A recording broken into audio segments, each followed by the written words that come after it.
ma prière na wo tsengela ya te pa bato parce que ce que tu as fait c'est que la cause a yo au sala erreur ya vie mobile Félix Tshisekedi c'est un mobutiste bana philosophie na bango mais biso ba révolutionnaire alors Tshisekedi c'était non mais Tshisekedi c'est un mobutiste les gars nous imagine toi on a 35 millions d'abonnés Bogata biso $7 ça fait 245 millions de dollars.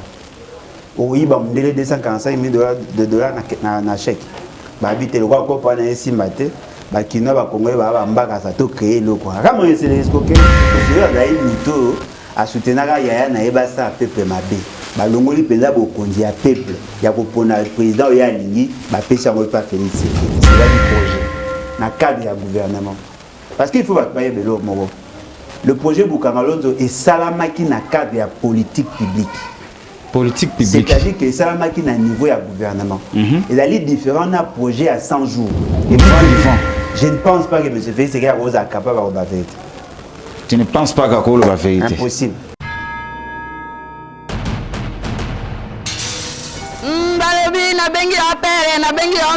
S'abonner massivement. Wapi? Recam TV Mon. Recam TV. Voilà, très chers internautes, bino ba ebolinga rakolanda biso awa na Recam TV Monde potikanga na souhaiter bino nanu boye malamu na émission na bino actu ya mboka o ezali présenter epana ngai moko Momo Abedi. Na technique tozali na ndeko aimer image et puis de l'autre côté ndeko Gilo Tintu bangonde basimbi technique ya Recam TV Monde oyo ya yemoko le boss Bona Mumbamuna na pesi le couple Mumbamuna papa Bona na maman Rebecca Mumbamuna bambote na bino libota mobimba. En tout cas na émission ya lelo bandeko nanga na yeli bino Kongomani monene un congolais oyo alingaka ko salela bino ba analyse ya malamu oyo alingaka ko expliquer bino makambu na ndenge na ye donc selon vision na ye ezali bongo ndeko nani ko banga te komitungisa te avant tout mona invité na biso ya lelo boyebi na bino déjà bo mesana ko yokaye donc na ko senga na yo s'abonner na chaîne oyo Recam TV Monde et ko sala bien s'abonner sala commentaire ya émission pourquoi pas au partager émission bande ko mususu batala balanda et ko sala bien et ko sala biso bien.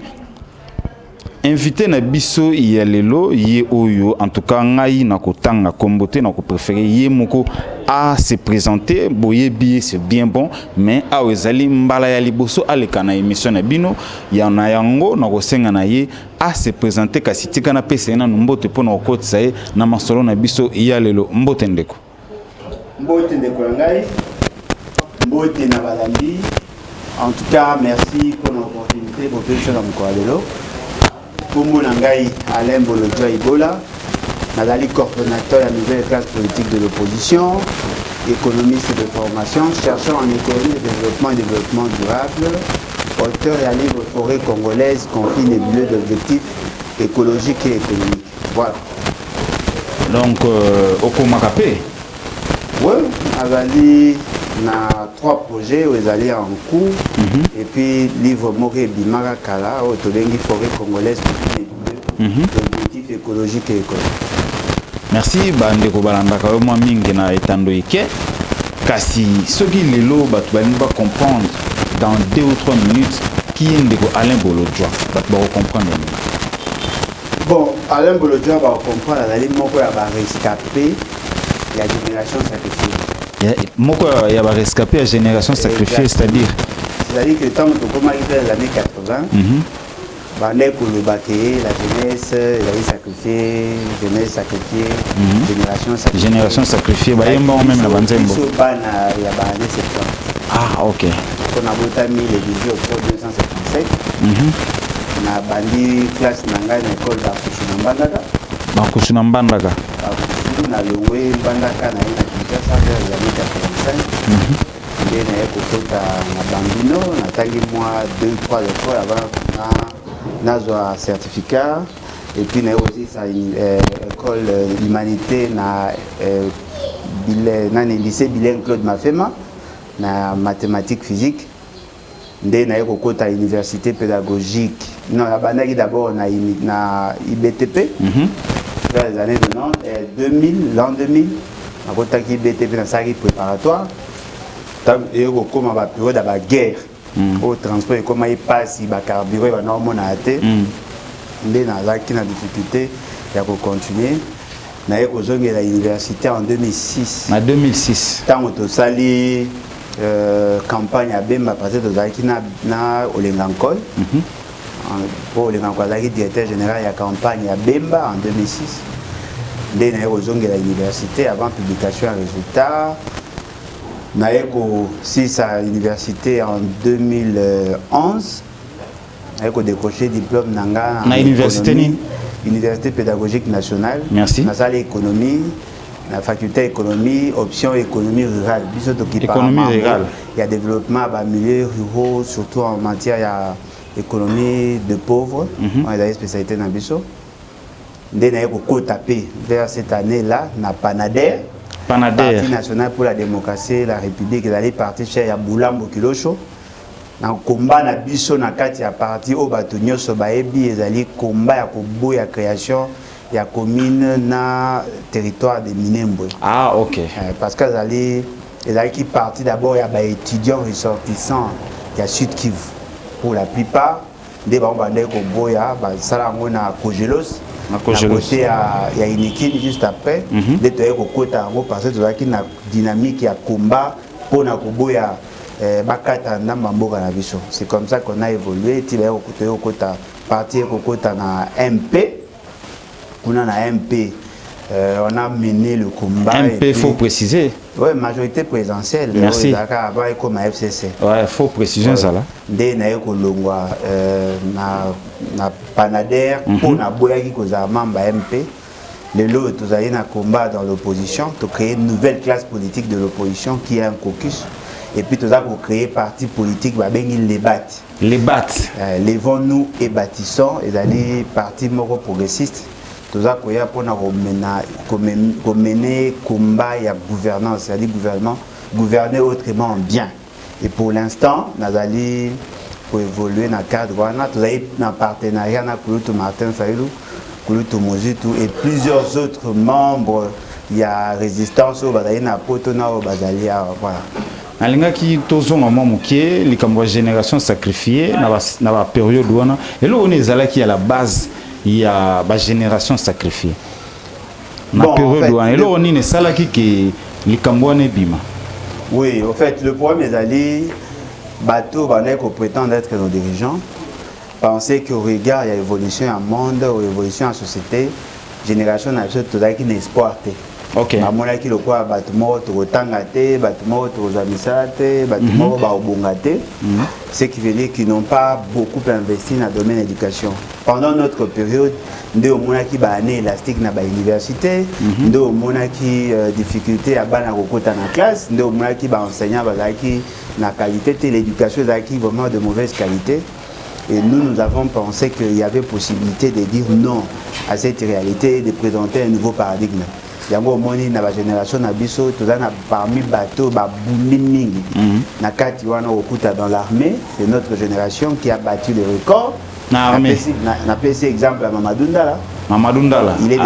Il est de notre génération. OK. Botamane presque à Nemoko. Voilà. Aujourd'hui na niveau ya politique batape belé au ba prier bien que na otanga ba komo na bango ate.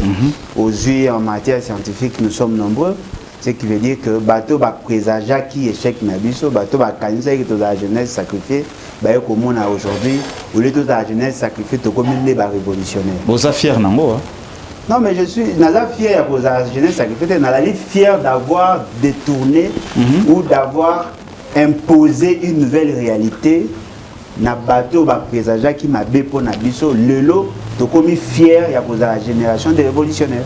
Merci. Na yoka ki obo créaka structure moko pour nos hôtels mais na likambo ya commune de Minembwe na ngaki na zonga mo mke place wana siko histoire wana dossier wana esuka wapi pour les sans suite non cause sans suite il a eu combat toute une vie mutu moko ta wo pekisa to bunda na kati ya makila na biso ne tozali na makila o yuti na mabelo c'est-à-dire que bakoko na biso batikela biso héritage to denga wot ba papa batikela biso héritage à 2 345 409 km², batikela biso 450 tribus, batikela biso tout ce que nous avons comme ressources, ce qui veut dire que notre combat est d'aller combat pour empêcher à ce que Moutoumoko a ne fût qu'une partie de l'espace Nabiso, ce qui veut dire que le combat va continuer. C'est vrai que dans le combat, beaucoup qu'on perd des batailles, donc on perd des guerres, ce qui veut dire quoi? Notre plus grand obstacle, c'est M. Félix Tshisekedi. Parce qu'il a la sincérité, alors jouer francheté. À la sincérité. À la sincérité. Alors qu'on négocie avec Bateau Barassa et Somabé. Le coup, il a droit à la signature. Et là, que quand nous faisons pression, alors qu'on crée des astuces justement pour nous désorienter de l'essentiel. Tant que tu as pression, il y a Minemboé, a essayé de garder la commission pour statuer sur la question. Et là, vous allez surprenant, quelques jours après, au lieu de la commission, il y a plutôt Banyarwanda. Banyarwanda. Congo. Il y a Zasko Banyarwanda. Ok. Ce qui veut dire que il y a Solana Bango et puis il y a la vision à Imatuchi. Est-ce que Kosolana Rwandais est autre façon de sala pété mais parce que si les samons mke matata wana o ezali koya o ba Rwandais ba sala ka biso ndenge ba balobaka ke ba Rwandais ba za la base ya guerre o za ko tungisa bande kwa est koluka Kosolana ba Rwandais wana téléfère Kosolana ba Rwandais ezate ke ne bande ba tungso balobaka autre politique pour koluka ko silisa moi bitumba wana non ndeko ngai Kosolana ba Rwandais n'est pas le péché, mais que cela bango pour permettre bango atteindre l'objectif. C'est ça le problème. Au moins, ils ont battu mususu bakanisaka que ceux qui mutumo à côté dans le pan on a bino à tonginda ko epa na bino a komi ko fanda le quoi bubangi ko bunda naye bondimika ka botiki les parties wana il y a le pan c'est une question il y a option. Mais nous ne sommes pas dans cette logique là. Nous ne pouvons pas négocier notre terre. Nous devons négocier sur notre propriété. Mais M. Félix Tshisekedi n'a pas à mon que la meilleure des stratégies, c'est de négocier avec eux, qu'on dit qu'on vivre Nabago, après si on a une nationalité d'origine sans le savoir, ce qui veut dire qu'il n'est pas dans notre logique. Il y a la génération qui va sacrifier la batte. Il y a la génération qui va sacrifier. C'est pas la même logique. Il y a Bandela, il y a la génération. Il y a un moboutiste. Sûr. Félix Tshisekedi, c'est un moboutiste. La philosophie n'a pas mais biso va révolutionner. Alors Tshisekedi non mais Tshisekedi c'est un moboutiste. À Sangisi Mikolo, là Sangisi moboutisme, maintenant kabylisme. Mais et loko est vrai, ils ont dit que on va pas se laisser faire. En matière il y a Mabélé, on va pas négocier, même pas avec les puissances du monde. Donc, nous sommes prêts à nous battre et même à nous sacrifier pour que Mboga Tika Neba pour qu'on soit tika. Merci tout le monde lisolo ya ram et tout ça la rage na mboka na biso ram et les batu ba crédit ram et interdire même batu ba activer ba méga biso ba journaliste to za ki na problème na ba temps wana pour na ko travailler donc ram et terroriser qui un peu peuple congolais tezai kana Kinshasa tezai presque partout na Congo yo na habité ceux qui yo pe ram et salaki au moment matata. Bon en tout cas aujourd'hui le ballon a passé. On a passé pour président de la République à interdire ça qui l'isolo à Ram à l'ingout que quelqu'un mona. Ça là est fort. Otika monsieur Félix c'est gars pour ça. Na ça est fort na tika monsieur. Il est fort il a ma prière na votre singi là t'es pas battu. Parce que ce Otika monsieur Félix c'est que la cause à yo pour ça la erreur ya vie mobile. Moi je vous informe hier à Katingambo na Ram. Ba Katingambo na Ram. Hier na wosenga pe téléphone au monde. C'est-à-dire quoi? Le président de la République a su une décision, mais... Non, Boni. Est-ce qu'un pays sérieux, quand un moutou a une décision et vous pensez que vous avez combien de temps pour nous stopper? Vous avez qu'un problème à l'algorithme dans l'informatique. Ce qui veut dire que M. Félix, c'est que vous vendez du vent. Vous vendez du vent. Je ne pense pas que M. Félix, c'est qu'il est capable de la vérité. Tu ne penses pas qu'il y a la vérité? Impossible. Donc on a sur la télé donc ba discours on sur pour nous yo lobby té nga ko le xata ko la monsieur fait secrétaire yo lobby qui a lobby qui va suspendre ram na senga ka téléphone au mona qui nga lobby ba katinga mbo est-ce que le candidat que vous allez non mais candidat c'est que moi bateau va ça chez kula poto na bateau va be batara ba men bon de va créer quoi bon on va créer on va monter aussi ba souter au beta ba faux chèque ne va créer le quoi mais quand on imagine toi on a 35 millions d'abonnés pour gata biso $7 ça fait 245 millions de dollars oui ba monter 245 millions de dollars na chèque ba bité le quoi ko na esi maté ba kino ba Congolais ba mbaka ça to créer le quoi comment c'est les escroqueries ouais ça va aventure et puis le fameux ministre a bien en redevance est-ce que redevance muto azali consommateur final au foot à redevance muto azako utiliser service na bien de foot à redevance vous faites payer aux consommateurs finaux mbongo il y a redevance et ça c'est une taxe. Est-ce qu'on peut instituer une taxe par un arrêté ministériel? Non. La taxe, ça la rango par la loi. Est-ce qu'il y a une loi créant RAM? Vous êtes allés escroquerie. Et puis, bon, quand on a sima, gestionnaire, moro na baron, vous avez moins na moutou, mort na raison na baron. On croit la biso, baron la biso explique comme d'habitude, mais c'est une honte. Parce que oui, baron, mbongo na nga seconde, au sanza. Au sanza. Vous ça? Parce que moi, je suis qui manifestation ici. Sûr, un jour, est-ce que on va qu'un jour, on va même la justice? C'est de l'escroquerie. On ne peut pas créer une taxe sur base d'un arrêté. Et puis, vous créez une taxe. Mais le principe est unité des comptes. Bon, tu vas un trésor. Vous créez un compte parallèle. Baba men yanke pela ba yanke mais ba yeba ke suka ki yanke zaka boloko tomoni IGF atala ki ngambo ya ndeko matata ponyo mais justice bengisaki premier ministre akala aya ko se présenter pendant azalaki te azalaki na libanda mais to comprendre te pour batunyo stu ndenge zulu ba makeyi matata yibaki mbongo ya Bukangalonzo. L'on a peut-être à Kene Libela, mais tu comprends que ma tata y on a éco quitté la personne à Kinshasa, le bic à Zana est calme, il y a Ebiki à Salaki et l'autre côté. Les conditions que vous avez une place. Bon, ma question est belé. Et belé, c'est-à-dire, tu as une aposta, tu es bas, comment l'argent de la République est géré. Mais tu as une aposta, tu préserver le principe et la justice. Ce qui veut dire que devant ces deux réalités, beaucoup de monde a qu'ils allaient difficile de prendre position aujourd'hui. Mais locaux ils allaient vrai. On a une bisaba Congolais d'ailleurs. C'est que nous avons trouvé un peu ambigu la démarche à l'État congolais. Comment peut-on expliquer? Comment? Monsieur Nani, l'IGF, Bakei Kosa l'enquête. Je suis sûr et convaincu que Yemo Akenda est Atinda et Batu. Je suis convaincu qu'Akenda était. Basali enquête, ba remarqué que Bukangalonzo ezaki bambongo mingi bungi. Babina biso babimisaki 285 millions de dollars. Babina biso que Bukangalonzo ba étude à faisabilité ça maï mabe qualité à solo on est ko bota lo malongate. Babina biso que ba engin mingi ba somba ki ba surfacturaki. Babina biso que ba engin mususu ba somba ki ezati. Babina biso que ba ibaki ba moteur ya ba engin ba tia on a ba balinière. Babina biso que ba équipement mingi pe on a ba détourné. Mais là c'est surprenant. On pense que le premier ministre c'est qui doit en être responsable.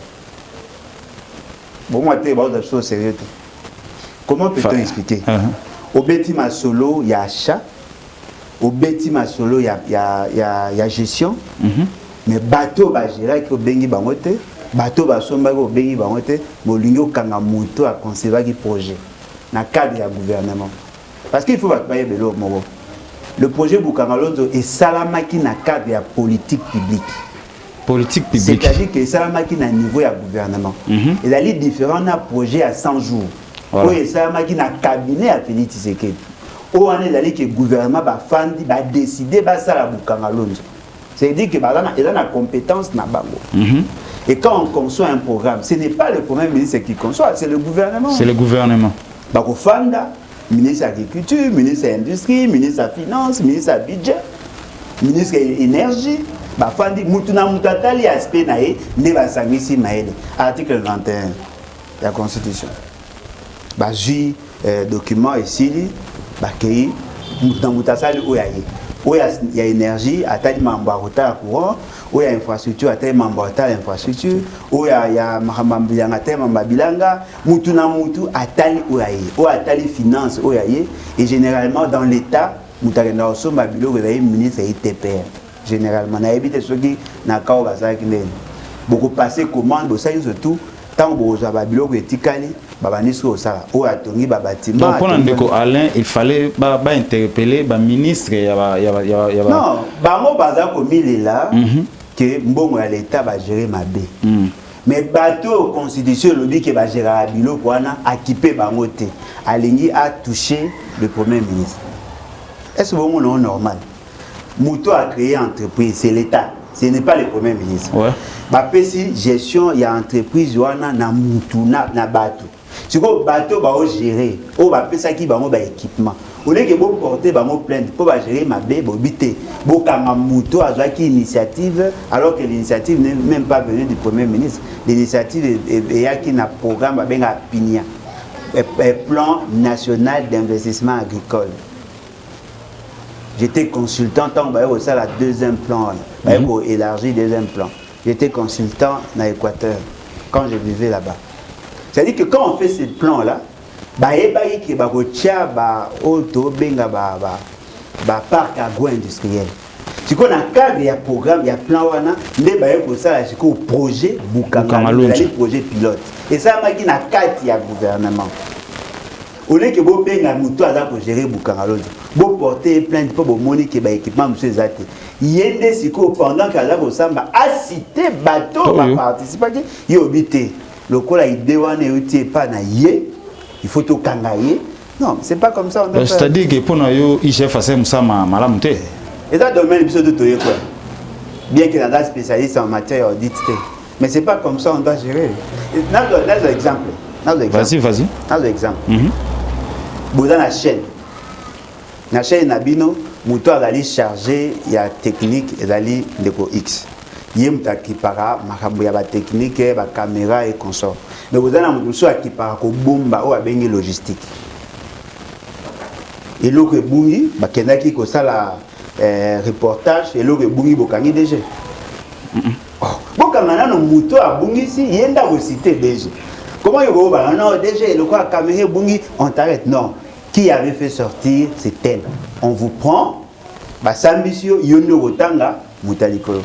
Alors même sa procédure. En dehors il y a Boukangalonzo projet disons Likambuya Matata dans l'ensemble aux hommes ça la IGF neni. Bon. Et là comme on a remarqué. Matata ça a plus de 4 ans, n'a pas 6 mois. Il a eu à gérer beaucoup de dossiers. Ce qui va le dire que Asali m'a bécard dans Boukangalonzo, ce qui veut dire qu'il y a le quoi élève, à 9 sur 10, mais n'a qu'au mora échoué. Au moins, mais ceci n'a pas d'aller toyer comment l'argent a été géré. Parce que mon place par ridicule par moment. Les alliés, Bolingi Bossami, Matata Pony. Il est sénateur. La loi portant la loi. Comment le règlement intérieur na bango où ils ont lobé sur le Sénat et lobby dans l'article 9 na point 22 que bango ko lever immunité à sénateur par la plénière. Mais basenga qui va lever immunité. Non, basengi va lever immunité. Mais yoga ce que proposer bango va proposer. Il faut s'assemblée assemblée nationale na Sénat réunir en congrès pour que va statuer parce que balingi va s'ambisser en tant que premier ministre. Non. Ouais, il est sous-secrétaire. Il n'est pas Premier ministre. Il fut Premier ministre. Il est aujourd'hui sénateur. L'immunité au il a dit à Premier ministre. Il a dit immunité, il y a sénateur.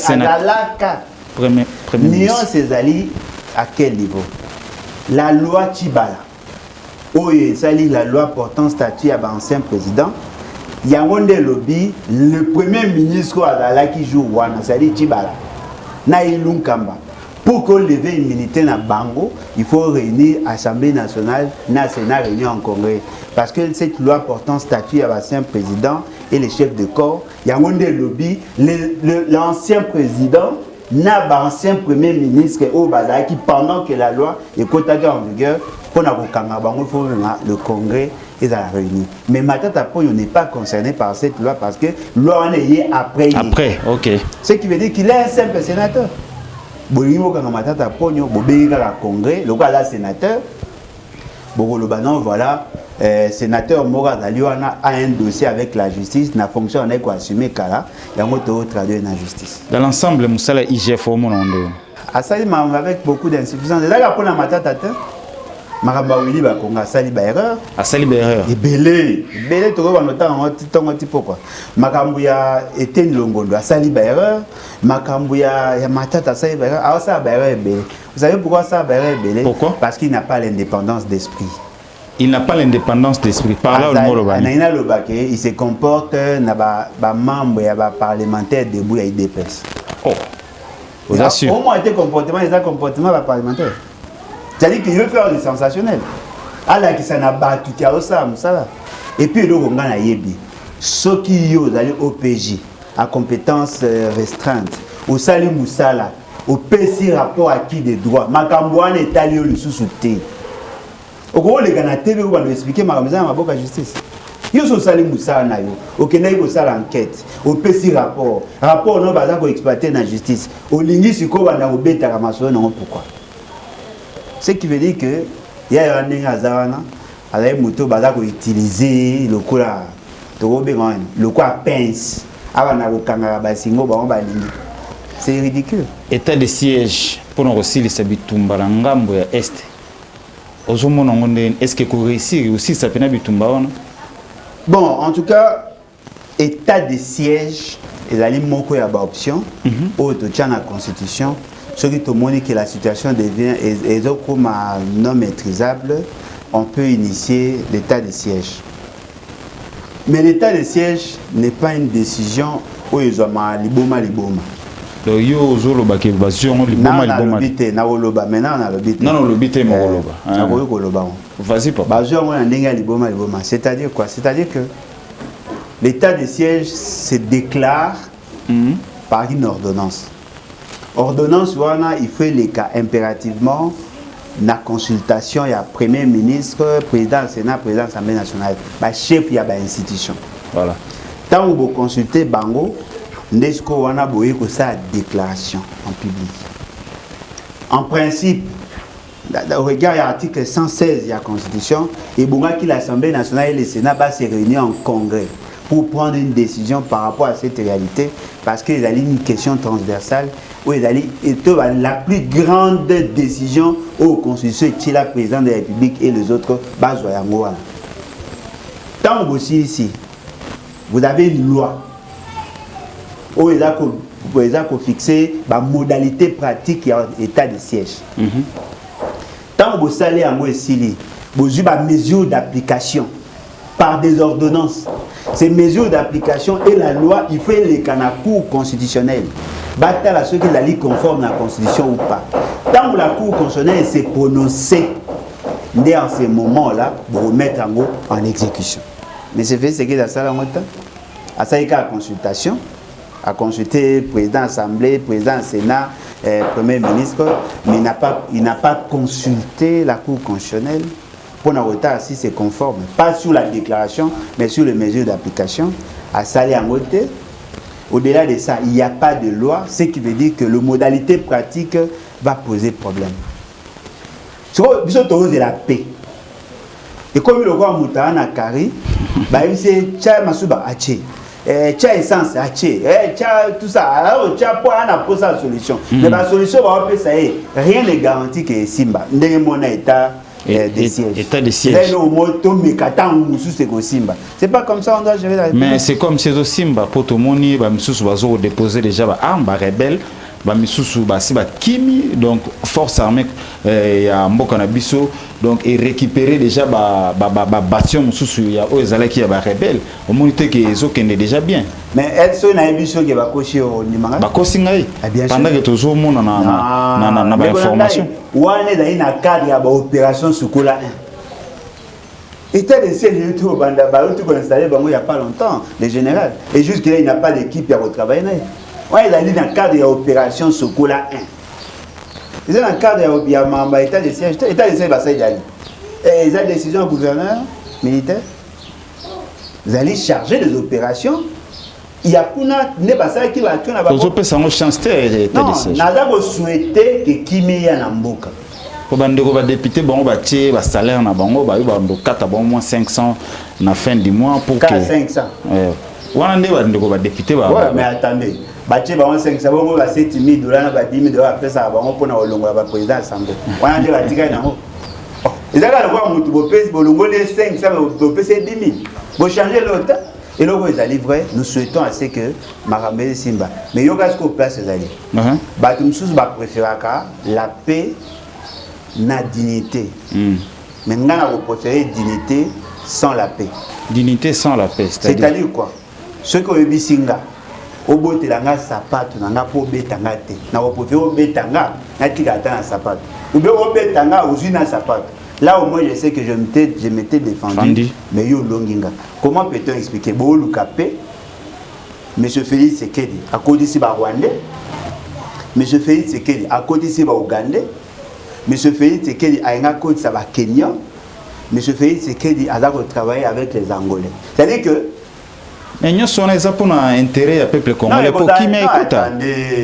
et vous avez intérêt du peuple né pour battre ma biso ne batouana donc Angolais bon ma biso oh donc vous voyez que na problème na Bangolais na Kayemba na makambo ya côté océan to bunda ba boma ba ndeko na biso c'est-à-dire que solution fait ou takaka pa na biso mo congolais non mais effectivement au lieu que to luka libanda to ko luka ba to libanda mais bato ba concerné té on peut pas être jugé parti le Rwanda nous tue ba boma biso ba humilier biso ba plus de 6 millions de personnes ba Rwandais ba baza ko entretenir ba groupes armés et l'autre qui ko za ba Rwandais ba ya ngonga ba Rwandais ba oya et puis d'ailleurs ba to ba ko yeba ke ba Rwandais ba kota après Mamsou ba kamu pour autant bemba lobby mais biso to loba ngo bien avant il y a des vidéos ce qui veut dire que pour na biso et dans la té na problème ya kolinga ko résoudre le problème na Congo en créant d'autres problèmes pour que le Rwandais bandi makotika et loko basala ka biso na Congo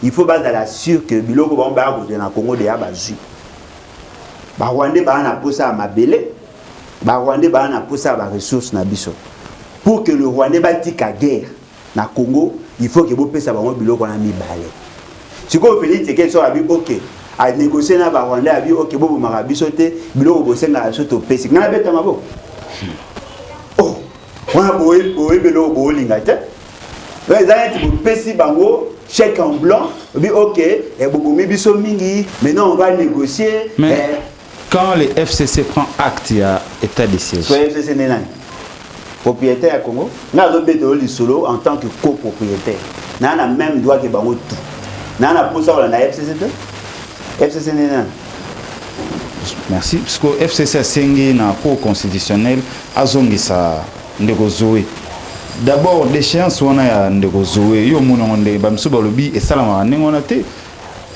est-ce que le problème est que les années que tellement Félix Tshisekedi ça m'a belé et comment bimoné to comment protéger ba takabila Zoé to beta maswa Zoé point pour Zoé azai muto a soutenir yaya na eba sa peuple mabe ba longoli peza bo konzi ya peuple ya ko pona président ya lingi ba pesa ngo pa Félix Tshisekedi en principe bon to sepela mabe ili Zoé mais par souci à l'égalité par souci à l'équité c'est là ce qu'on est obligé de défendre nous ta ça biso mabe mais le gouvernement a posé ça pour défendre la justice tout ça ce qu'on est obligé de défendre pourquoi parce que mais c'est fait c'est que avant ça ka erreur balobi boy les députés a reçu Kolongwa par motion et le ministre le gouvernement a reçu Kolongwa par motion à censure quand il tombe le gouvernement tombe ça c'est la loi c'est la constitution il n'y a pas de problème il n'y a pas de débat Mais balobi bo il fait ça dans le respect strict ya ba droit na à la défense. Comment peut-on expliquer? Boana posa bolongola muto aza incompétent. Bolobi ki ayeba kolobate. Mais bo sali stratégie mutu na bino mo ga benye na Kinshasa ayebisi ke mokonzi ya kato ya posa to solana yo ba solina soit les enveloppes mwana ba yebisi zela Kabila nani Félix Azako ya pa solana yo azo zela mokonzi na ya mbaye kaka même parti politique ba tini sou batukuna ba sa ele émotion et comme le quoi muta na kacho na ane mais ba convoquer na nini na justice pour kasamba mutu yane waza ko dépendre pe na justice a beaucoup pesa mais pour na basambisi ba condamner pour aboyer quoi. Est-ce que vous trouvez ça juste?